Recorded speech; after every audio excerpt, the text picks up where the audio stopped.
Hello students, welcome on my channel. Students, in today's video lecture, we are going to read the chapter first of class 12th NCERT of Tamil Nadu board. See, the first chapter is titled as India under the English East India Company, Warren Hastings. So in this chapter, we will read about how English East India Company established its roots in India and what initiatives and what reforms Warren Hastings took in India. Okay, so let's begin with the chapter. The English East India Company. See, the English East India Company was established on 31st December 1600 as per the Royal Charter issued by the Queen of England Elizabeth I. The company had sent Captain Hawkins to the court of Mughal Emperor Jahangir in 1608 to secure permission to establish a factory, storehouse of goods at Surat. See first paragraph हमें simply ये बता रहा है कि east India company की स्थापना ना 1600 में हुई थी 31 दिसंबर को, जब जो इंग्लैंड की क्वीन थी एलिजाबेथ, उन्होंने रॉयल चार्टर इश्यू किया. ओके, और कैप्टन हॉकिंस इंडिया आए थे मुगल एम्परर जहांगीर के पास 1608 में परमिशन लेने के लिए कि क्या ब्रिटिश जो है वो अपनी फैक्ट्री लगा सकते हैं सूरत में. Then what happened that at the first occasion that appeal was turned down. Jahangir ने मना कर दिया था कि अभी आप फैक्ट्री मत लगाओ. However, in 1613 Jahangir issued the Farman permitting the East India Company to establish its first trading post at सूरत. लेकिन 1613 में जहांगीर ने ना फरमान इशू कर दिया था और अलाउ कर दिया था ईस्ट इंडिया कंपनी को कि आप सूरत में अपनी एक ट्रेडिंग पोस्ट एस्टेब्लिश कर सकते हो. सी, अब फरमान क्या होता है ये जानना जरूरी है. See, this farman is a type of royal decree. Royal decree in simpler terms फरमान कहें तो ये एक तरीके का आदेश होता था एम्परर का, जो राजा होता था ना उसका. तो it was a royal decree. एक तरीके से ये फॉर्मल ऑर्डर होता था किंग का. You can say formal order of the king. Formal order of the king. Subsequently, Sir Thomas Roe obtained more trading rights and privileges for the East India Company. अब 1613 में जब British ने east India company की एक trading post सूरत में लगा ली, उसके बाद ग्रेजुअली थॉमस रो ने ना और ज़्यादा ट्रेडिंग राइट्स और ज़्यादा प्रिविलेजेस ईस्ट इंडिया कंपनी के लिए सिक्योर कर ली थी इंडिया में. अकॉर्डिंगली, और फिर क्या होता है, English setup business centres at Agra, Ahmedabad and Bharuch. See, this is very important. यहाँ से एक MCQ फ्रेम हो सकता है.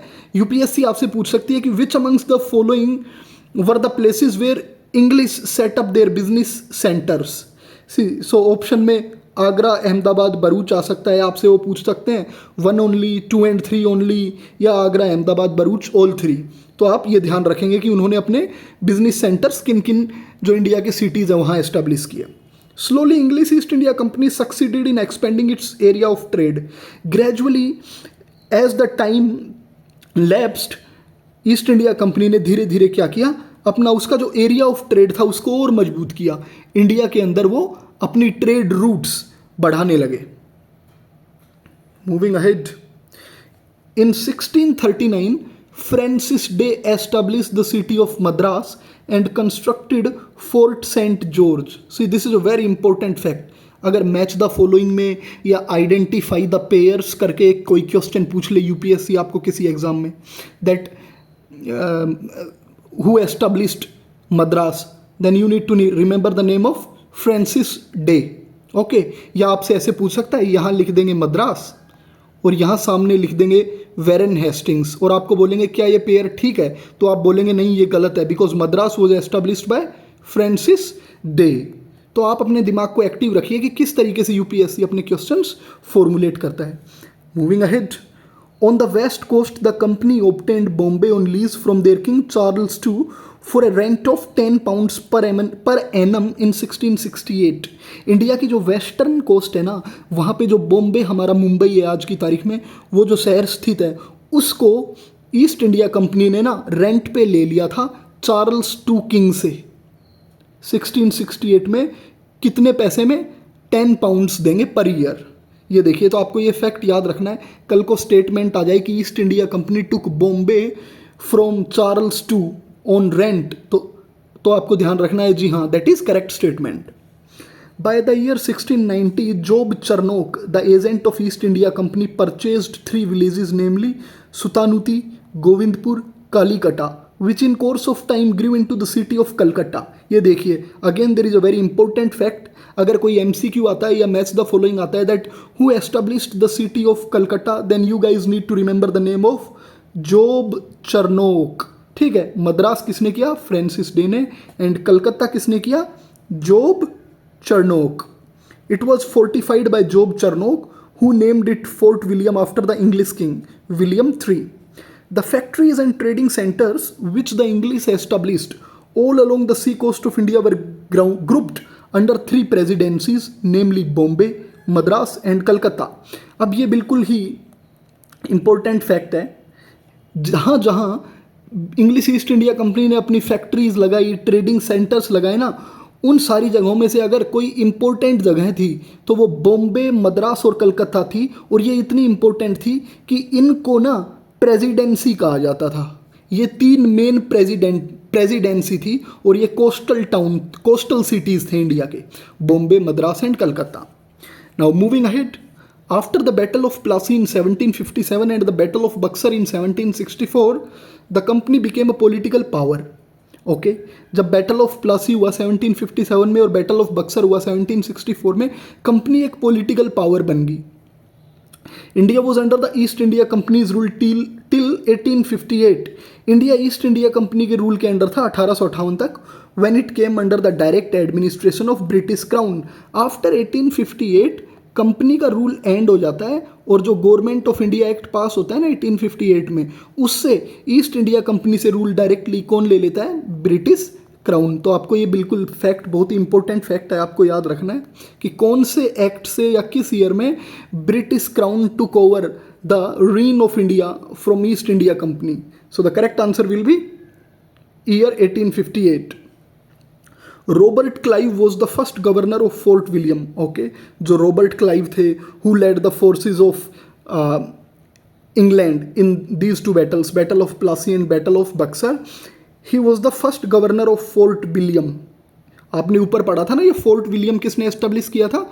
जोब चरनोक ने, under the company's rule. He was succeeded by Verelst and Cartier. Okay, Robert Clive के बाद 2 और गवर्नर आए फोर्ट विलियम्स में. One was Verlest and the third one was Cartier. In 1772, company appointed Warren Hastings as the governor of Fort William. और जो 4th governor आए fort William के वो थे वेरन हेस्टिंग्स. अब यहाँ से एक क्रोनोलॉजी में MCQ बनता है, UPSC आपको बोल देगा arrange these governor general of Fort Williams in chronological order. So first तो मुझे याद है, सब याद रखेंगे, मुझे लगता है सभी याद रखेंगे. Robert Clive, second was Verelst, third was Cartier and the fourth was Warren Hastings. Okay, now moving on to the next sub heading, reforms of Warren Hastings. अब वेरन हेस्टिंग्स जो गवर्नर बने बंगाल के भी, उन्होंने क्या क्या रिफॉर्म्स किए बंगाल में. When Warren Hastings assumed the administration of Bengal in 1772, he found it in utter chaos. Okay, जब Warren Hastings ना बंगाल का प्रशासन संभालने पहुंचते हैं, then he saw that it was in complete disorder. There was breakdown of administrative machinery अच्छे से काम नहीं कर रही थी, ये उन्होंने नोट किया. Financial position of the company became worse and difficulties were intensified by famine. Okay, Warren Hastings ने जब गवर्नर की पोस्ट पे जब वो बैठे, गवर्नर ऑफ बंगाल बन के, तो उन्होंने देखा कि जो फाइनेंशियल पोजीशन थी ना ईस्ट इंडिया कंपनी की, वो भी कुछ अच्छी नहीं थी, काफ़ी डिफ़िकल्टीज थी क्योंकि फेमिन भी आया हुआ था. Okay, therefore Warren Hastings realise the immediate need for introducing reforms. तो जो ये फैक्टर थे ना, poor financial position of the company और difficulties which were there due to prevalence of famine, इन्होंने मजबूर किया वेरन हेस्टिंग्स को कि अब कुछ रिफॉर्म्स किए जाएं ताकि ईस्ट इंडिया कंपनी की जो हालात है वो सुधरे, so that roots of British rule और East India Company can be consolidated in India. Moving ahead, the next sub heading is abolition of dual system. The East India Company decided to act as diwan and to undertake the collection of revenue by its own agents. देखिए, जब battle of Plassey और battle of Buxar हुए थे ना, तो Robert Clive ने ये dual system establish किया था। किसने? रॉबर्ट क्लाइव ने।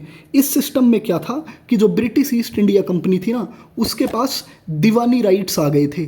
दीवानी rights means company was empowered to collect revenue from the people and जो बंगाल का नवाब था, he was allowed to have Nizamat rights. Nizamat rights का मतलब क्या था?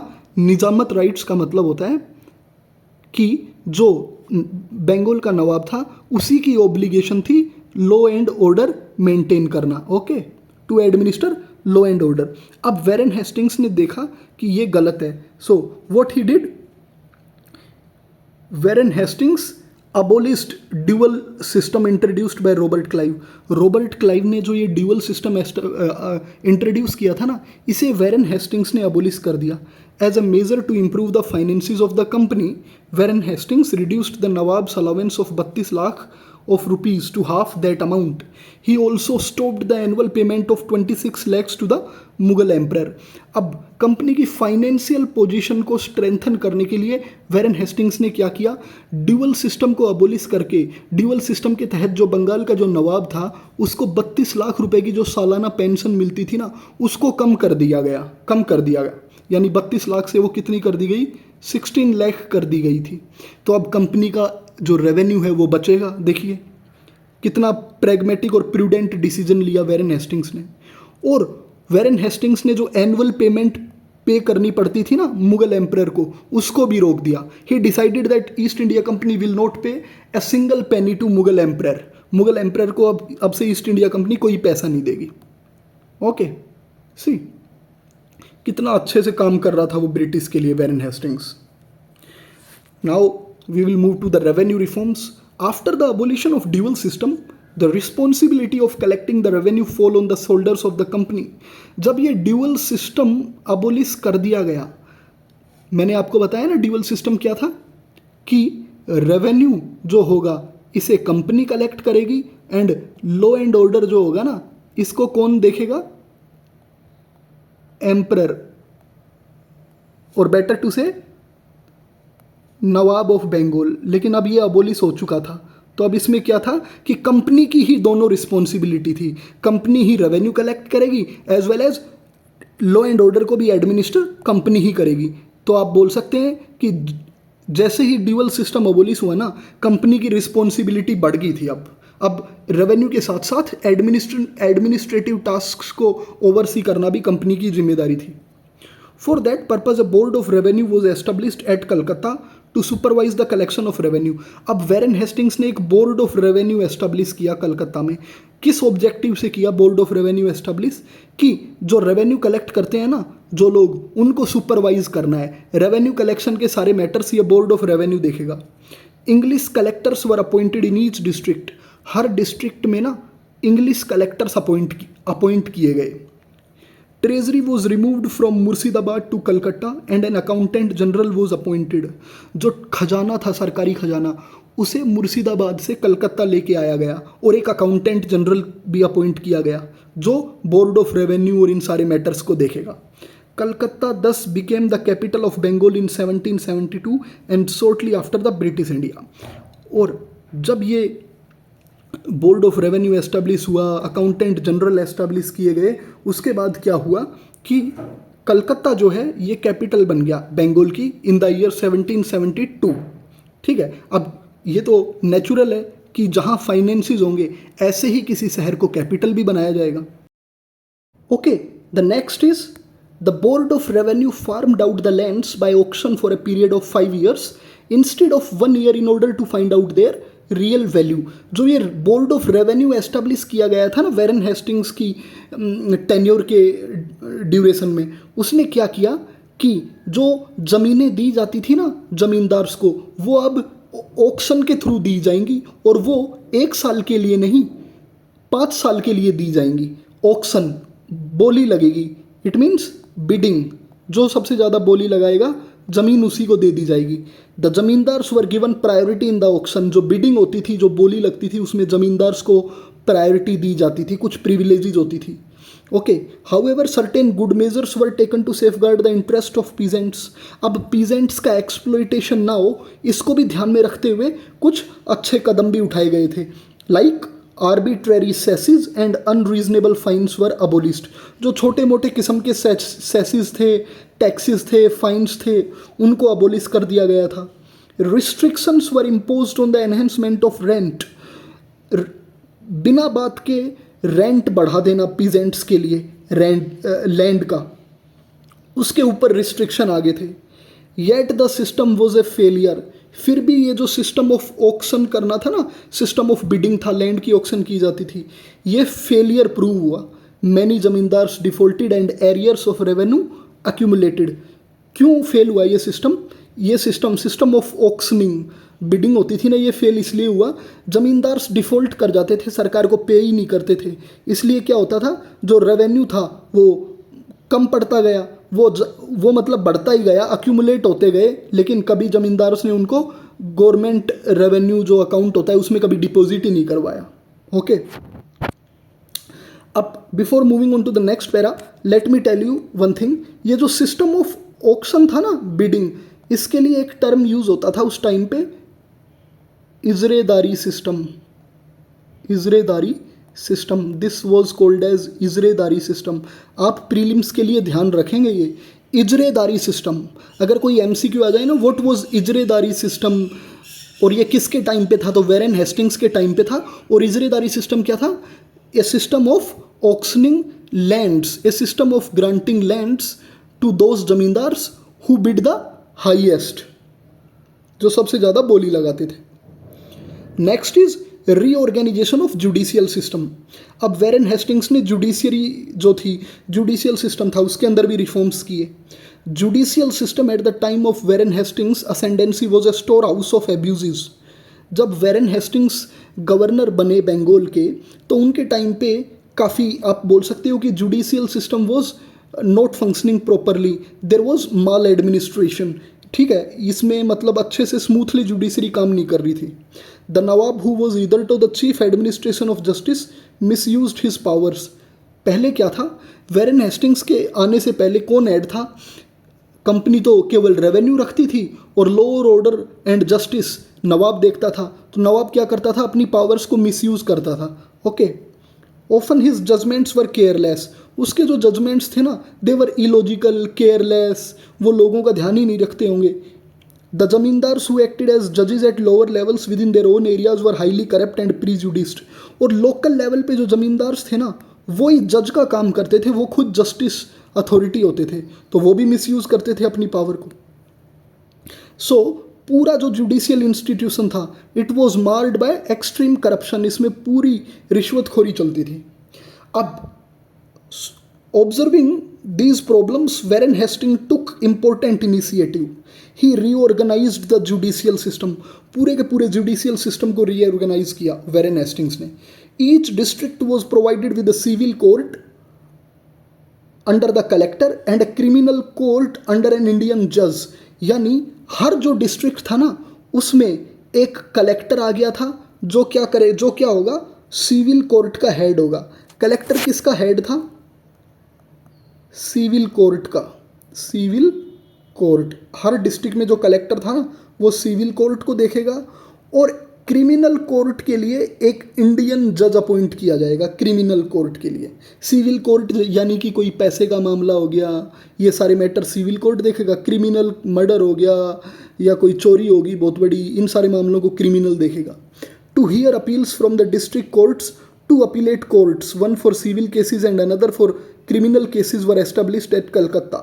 अब ये जो सिविल कोर्ट और क्रिमिनल कोर्ट थे ना, अगर किसी को इनके डिसीजन से मतलब कोई इनके डिसीजन के अगेंस्ट अपील करना चाहता था, तो दो अपीलेट कोर्ट भी एस्टेब्लिश किए गए कलकत्ता में, एक सिविल केसेस के लिए, एक क्रिमिनल केसेस के लिए। The highest civil court of appeal was Sadar Diwani अदालत। सी, ये अब आपको ध्यान रखना है, व्हाट वॉज सदर दीवानी अदालत। अगर ऑप्शन में आ जाए सदर दीवानी अदालत क्या था, सदर दीवानी अदालत was the highest court of appeal. ये जो सिविल कोर्ट से ऊपर जो होता था ना, वो होता था Sadar Diwani Adalat, highest civil court of appeal. Which was to be presided over by governor, उसको खुद गवर्नर प्रेजाइड करेगा, किसको? सदर दीवानी अदालत को। एंड 2 जजेस recruited from among the members of his council, और इस सदर दीवानी अदालत में 2 और जज होंगे जो गवर्नर की ही काउंसिल से आएंगे। Similarly highest appellate criminal court was known as Sadar Nizamat अदालत। ओके, जो क्रिमिनल कोर्ट था ना, हाईएस्ट क्रिमिनल कोर्ट, उसका नाम था, उसको बोला जाता था सदर निजामत अदालत, विच was to B function under an Indian जज appointed by governor in council. सदर निजामत अदालत का हेड होगा एक इंडियन जज, बट दिस इंडियन जज was to be appointed by governor in council. इस इंडियन जज को भी कौन अपॉइंट करेगा? Governor in council he appoint करेगा। Okay, moving ahead, expert in Hindu and Muslim laws were provided to assist the जजेस। अब जो ये ब्रिटिश जजेस थे जिनको इंडिया की कुछ नॉलेज नहीं थी, इनको एडवाइस कौन करेगा? वो लोग जिनको एक्सपर्टीज थी हिंदू और मुस्लिम लॉज के अंदर।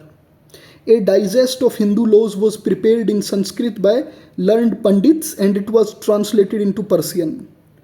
हिंदू लॉज जो थे ना, उनकी एक तरीके से आप बोल सकते हो कि एक वो डिक्शनरी सी तैयार की गई, एक कंपेंडियम तैयार किया गया हिंदू लॉज का संस्कृत लैंग्वेज में, और उसको बाद में पर्सियन में ट्रांसलेट किया गया। English translation of it code of Hindu laws was prepared by Halhed. और ये जो हिंदू लॉज थे ना, इनको इंग्लिश में ट्रांसलेट किया किसने? होल हेड ने। ये बहुत ही इंपॉर्टेंट फैक्ट है, आपको याद रखना है, डायरेक्ट एमसीक्यू आ सकता है। Who translated Hindu laws into English? तो आपको याद रखना है नाम, Halhed. Okay, moving ahead, trade regulations and other reforms. Warren Hastings abolished the system of dastaks और free passes and regulated the internal trade। अब वैरन हेस्टिंग ने अबोलिश कर दिया सिस्टम ऑफ दस्तक्स। ये दस्तक सिस्टम क्या था? ये एक तरीके के फ्री पासिस थे। कुछ पासिस हुआ करते थे जो ट्रेडर्स के पास होते थे, जिससे उनको टैक्स नहीं देना पड़ेगा, उनके प्रोडक्ट पे ड्यूटी नहीं लगेगी, है ना। वो एक जगह से दूसरी जगह सामान ले जाएंगे तो उनको कंसेशंस मिलेंगे। ये दस्तक्स होते थे। But Warren Hastings abolished these dastaks and he regulated internal trade, और इंटरनल ट्रेड को अच्छे से रेगुलेट किया। He reduced the number of custom houses and enforced uniform tariff of 2.5% for Indian and non Indian goods. अगर चाहे Indian good हो या non Indian कोई चीज़ हो, सब पे एक जैसा ही टैरिफ लगेगा 2.5% का। ओके, और जो कस्टम हाउसेज होते थे ना, जो चेक करते थे, उनके नंबर को रिड्यूस किया वैरन हेस्टिंग्स ने। यानी कि आप देख सकते हैं वो ना थोड़ा सा जो रेगुलेटरी बर्डन है, जो रेड टेपीज में, उसको रिड्यूस कर रहे हैं Warren Hastings. Private trade by companies servants continued but with in enforceable limits. जो कंपनी का प्राइवेट ट्रेड, कंपनी के जो सर्वेंट्स होते थे ना, वो भी प्राइवेट ट्रेड करते थे खुद अपना प्रॉफिट बनाने के लिए। वो कंटिन्यू तो रहा, लेकिन उसके लिए भी कुछ लिमिट्स लगा दी गई वैरन हेस्टिंग्स द्वारा। वैरन हेस्टिंग्स की गवर्नरशिप में उनके ऊपर भी कुछ लिमिट्स लग गई थी। Weavers were given better treatment and facilities were made to improve their condition. जो वीवर्स होते थे ना, मोची, उनका ट्रीटमेंट, उनको अच्छे से ट्रीट किया जाने लगा, उनको कुछ कंसेशंस दी गई, फैसिलिटीज़ दी गई ताकि उनकी कंडीशन ठीक हो सके। He introduced a uniform system of prepaid postage system. Very important, इसको ध्यान रखना है कि वैरन हेस्टिंग्स ने एक पोस्टेज सिस्टम शुरू किया, प्रीपेड पोस्टेज सिस्टम। यानी कि आप पहले पैसे दो, फिर आप जो चिट्ठी दोगे उसको पहुंचा दिया जाएगा। A bank was started in Calcutta. Calcutta में एक बैंक शुरू किया गया। He improved the police in Calcutta and dacoits were severely dealt with. Calcutta के अंदर जो पुलिस मशीनरी थी ना, उसको भी इम्प्रूव किया वैरन हेस्टिंग्स ने, एज वेल एज जो डकैत थे, जो डाकू हुआ करते थे, वो जो शैतानियाँ करते थे, उनकी जो मैनस थी उसको भी कर्ब किया वैरन हेस्टिंग्स ने। Next is regulating act of 1773। Regulating act of 1773 opened a new chapter in the constitutional history of the company. ठीक है, रेगुलेटिंग एक्ट ऑफ 1773 जो था, इसने ना जो ईस्ट इंडिया कंपनी की कॉन्स्टिट्यूशनल हिस्ट्री थी ना, इसमें ये बड़ा ही लैंडमार्क इवेंट है। Previously the home government in England consisted of court of directors and court of proprietors.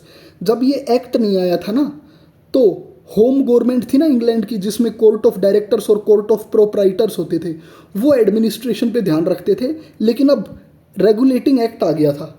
Court of directors were elected annually and practically managed the affairs of the company. जो east India company को manage करते थे ना, वो होते थे court of directors, और इनको एनुअली इलेक्ट किया जाता था। इन इंडिया ईच ऑफ 3 प्रेजिडेंसीज, 3 प्रेजिडेंसीज कौन सी हैं, कौन सी थी, बॉम्बे, मद्रास एंड कोलकाता, ये ना इंडिपेंडेंट थी और रिस्पॉन्सिबल थी होम गवर्नमेंट को ही। Government of presidency was conducted by governor and a council. ये जो प्रेसिडेंसीज थी, इनकी जो गवर्नमेंट को कौन देखता था, गवर्नर देखता था, और उसकी काउंसिल जो होती थी वो देखती थी।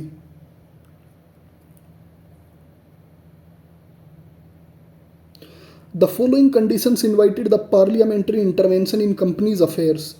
East India company became a territorial power when it acquired a wide dominion in India and also the Deewani rights. जो ईस्ट इंडिया कंपनी थी ना, जैसे ही रेगुलेटिंग एक्ट आया, जैसे ही वेरेन हेस्टिंग्स ने कंपनी की कमान संभाली, तो क्या हुआ कि ईस्ट इंडिया कंपनी एक टेरिटोरियल पावर भी बन के उभरी, ठीक है ना। उसके पास दीवानी राइट्स भी आ गए थे, एडमिनिस्ट्रेटिव राइट भी आ गए थे। In early administration was not only it's early administration was not only corrupt but notorious. East India company का जो एडमिनिस्ट्रेशन था ना, ये बहुत ही करप्ट था। कंपनी फाइनेंशियल ट्रबल्स में भी थी, हमने देखा। इसके जो सर्वेंट्स थे वो प्राइवेट ट्रेड करते थे, जिससे क्या होता था, उनके पर्सनल जो प्रॉफिट्स थे वो तो बहुत ज़्यादा होते थे और कंपनी के प्रॉफिट्स कम होते थे। फिर फेमिन आ गया था बंगाल में 1770 में, जिससे एग्रीकल्चर सेक्टर का ब्रेकडाउन हो गया था पूरे तरीके से। As a result revenue collection was poor, revenue collection भी पुअर था इन फैक्टर्स के कारण। तो इंग्लिश ईस्ट इंडिया कंपनी ना बैंकरप्सी की कगार पे थी, दिवालिया होने जा रही थी। इसलिए कंपनी ने 1773 में ब्रिटिश गवर्नमेंट को अप्रोच किया इमीडिएट लोन के लिए कि लोन दो, हमारे पास पैसा नहीं है। और इन सर्कमस्टांसिस को देखते हुए, कौन से सर्कमस्टांसिस को, poor financial trouble, breakdown of agriculture sector, famine, okay, और करप्शन इन द कंपनी, इनको देखते हुए कंपनी के अफेयर्स को रेगुलेट करने की ज़रूरत महसूस हुई। And as a result Lord North, he was the then Prime Minister of England, appointed a committee to inquire into the affairs of the company. The report submitted by the company paved the way for the enactment of Regulating Act. अब Lord north ने एक committee बिठाई कि ये तो बहुत ज़्यादा problem है, कंपनी फाइनेंशियल प्रॉब्लम्स हैं, एग्रीकल्चर सेक्टर सही काम नहीं कर रहा है, करप्शन है, तो इसको कैसे टैकल किया जाए। इन सारी प्रॉब्लम्स को टैकल करने के लिए regulating act of 1773 was passed. अब हम देखते हैं कि जो ये रेगुलेटिंग एक्ट ऑफ 1773 है, इसके मेन फीचर्स क्या थे। Regulating act reformed the companies government at home and in India.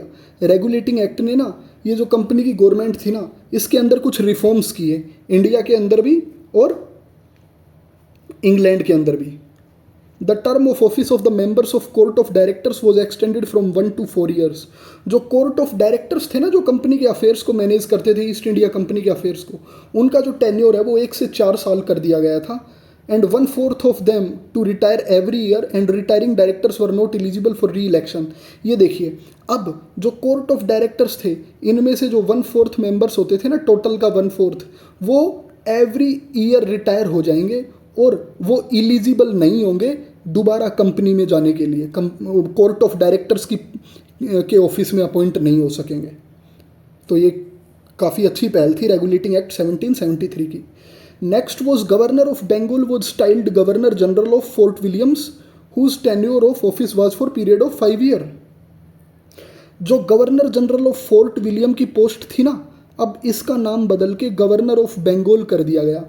जैसे जब हमने रॉबर्ट क्लाइव पढ़ा, कार्टियर पढ़ा, वर्सलेट पढ़ा और वेरन हेस्टिंग्स पढ़ा, तो ये शुरू में गवर्नर ऑफ क्या थे, फोर्ट विलियम्स थे। लेकिन जैसे ही 1773 का एक्ट आया, उसने क्या किया, governor general of Fort William का टाइटल बदल के गवर्नर ऑफ बंगाल कर दिया। Next is a council of 4 members was appointed to assist the governor general. अब जो गवर्नर जनरल एस्टेब्लिश किया गया बंगाल का, इसकी एक काउंसिल भी होगी।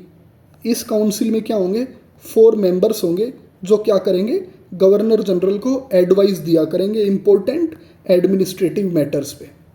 Okay, the government was to be conducted in accordance with decision of the majority. अब गवर्नर जनरल और उसकी काउंसिल जो डिसीजन लेगी ना वो कैसे लेगी, मेजोरिटी बेसिस पे लेगी। Governor general had a casting vote in a case of tie. अगर ये गवर्नर जनरल है और ये 4 मेंबर हैं, ओके, गवर्नर जनरल की काउंसिल में, अब 2 लोगों का एक ओपिनियन है और 2 लोगों का एक ओपिनियन है, तो क्या होगा, ऐसे मैटर्स में गवर्नर जनरल के पास क्या होगा, कास्टिंग वोट होगा। ओके, तो आपको ये जो फीचर्स है ना 1773 एक्ट के, ये याद रखने बहुत इंपॉर्टेंट है। Next was governor general in council was made supreme over other presidencies in matters of war and peace. जो 1773 का एक्ट था ना, उसने क्या किया कि जो गवर्नर जनरल ऑफ बंगाल था ना, उसी को हेड बना दिया गया। बाकी जो दूसरी प्रेसिडेंसीज थी ना, उनका अगर जब कोई वॉर या पीस का मैटर होगा, तो जैसे बाकी दूसरी प्रेसिडेंसीज कौन सी थी, आपकी मद्रास थी एंड बॉम्बे थी। तो वॉर और पीस के टाइम पे जो गवर्नर जनरल ऑफ बंगाल है ना, वो ही मद्रास और बॉम्बे का गवर्नर जनरल हो जाएगा अगर कोई वॉर का मैटर आता है तो। Provision was made in the act for the establishment of Supreme Court at Calcutta consisting of Chief Justice and 3 junior judges. Very important.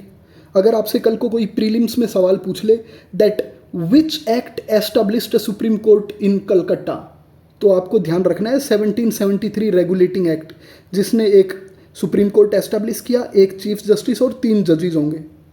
It was to be independent of the governor general in council. ये जो supreme court था ना, ये governor general और उसकी council से बिल्कुल independent था।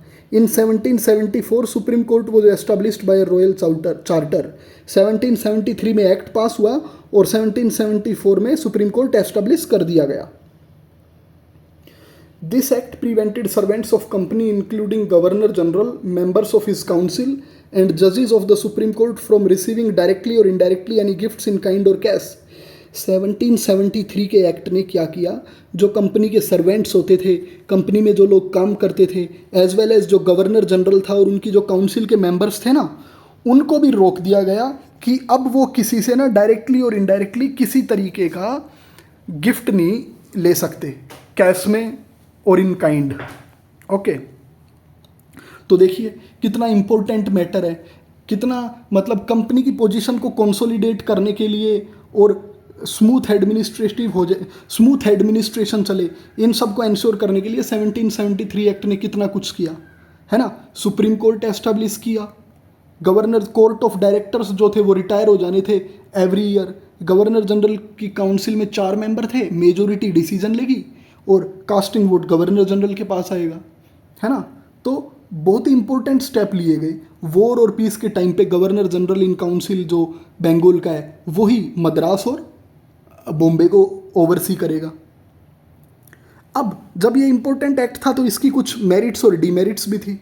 What were those? The significance of regulating act is that it brought affairs of the company under the control of parliament. ये सबसे इंपॉर्टेंट है, आप आंसर राइटिंग करेंगे जब भी आपको ध्यान रखना है कि जो 1773 का रेगुलेटिंग एक्ट था ना, इसने कंपनी को ना एक तरीके से पार्लियामेंट के कंट्रोल के अंडर कर दिया। अब कंपनी के ऑफिशियल्स जो है ना वो अब्यूज ऑफ पावर नहीं कर सकेंगे। Besides it proved that parliament of England was concerned about welfare of Indians. अब ये भी प्रूव हो गया था कि पार्लियामेंट ऑफ इंग्लैंड है ना, उसको इंडियन लोगों की चिंता भी है। The greatest merit of this act is that it put an end to the arbitrary rule of the company. ये मस्ट नोट, इसको ध्यान रखिए। रेगुलेटिंग एक्ट की सबसे बड़ी मेरिट है कि जो ईस्ट इंडिया कंपनी की जो आर्बिट्रेरी रूल था ना वो ख़त्म हो गया था। अब रूल्स और रेगुलेशंस आ गए थे। And it provided a framework for all future enactments relating to governing of Indians. और इस एक्ट ने क्या है, एक तरीके का प्रेसिडेंट सेट कर दिया कि अब इन फ्यूचर में इंडियंस को गवर्न किया जाएगा एक प्रॉपर रूल और रेगुलेशन के फ्रेमवर्क से। अब इस एक्ट में कुछ वीकनेसेस भी थी, वो देखते हैं। Main defect was that the governor general was made powerless because of the council which was given supreme power often created deadlocks by over ruling is decision. जो मेन डिफेक्ट था ना 1773 के एक्ट का, वो था गवर्नर जनरल कई बार क्या हो गया था, पावरलेस बन जाता था। जैसा हमने फीचर्स में देखा कि डिसीजन कैसे लिए जाने थे गवर्नर जनरल की काउंसिल में, मेजोरिटी बेसिस पे। तो 5 लोग होंगे मान लीजिए, गवर्नर जनरल और 4 काउंसिल के मेंबर। अब 3 एक तरफ हो जाते हैं and governor general and this member remains on one side. तो क्या होगा, ये जो 3 लोग होंगे ना, मेजोरिटी जो बात बोलेगी दैट वुड प्रिवेल। अब गवर्नर जनरल जो था वो तो पावरलेस ही हो गया इस मैटर में। ओके, तो आपको ये बहुत इंपॉर्टेंट है, याद रखना है। However many of these defects were rectified by Pitt's India act of 1784। लेकिन ये जो डिफेक्ट्स थे ना, ये 1773 के एक्ट में, इनको 1784 में पिट्स इंडिया एक्ट पास किया गया, उससे इनको रेक्टिफाई कर दिया गया। ओके, सो आज की वीडियो को बस यहीं तक रखते हैं। अब वीडियो का जो नेक्स्ट पार्ट होगा, यानी हमारा जो आज का लेसन 1 है, ये 2 पार्ट में आएगा। तो नेक्स्ट पार्ट में we will start from here, expansionist policy of Warren Hastings. तब तक आप यहीं तक पढ़िए और जितने भी फैक्ट्स हैं, कीवर्ड्स हैं, उनको रिटेन करने की कोशिश कीजिए। Okay, so thank you friends, have a good day.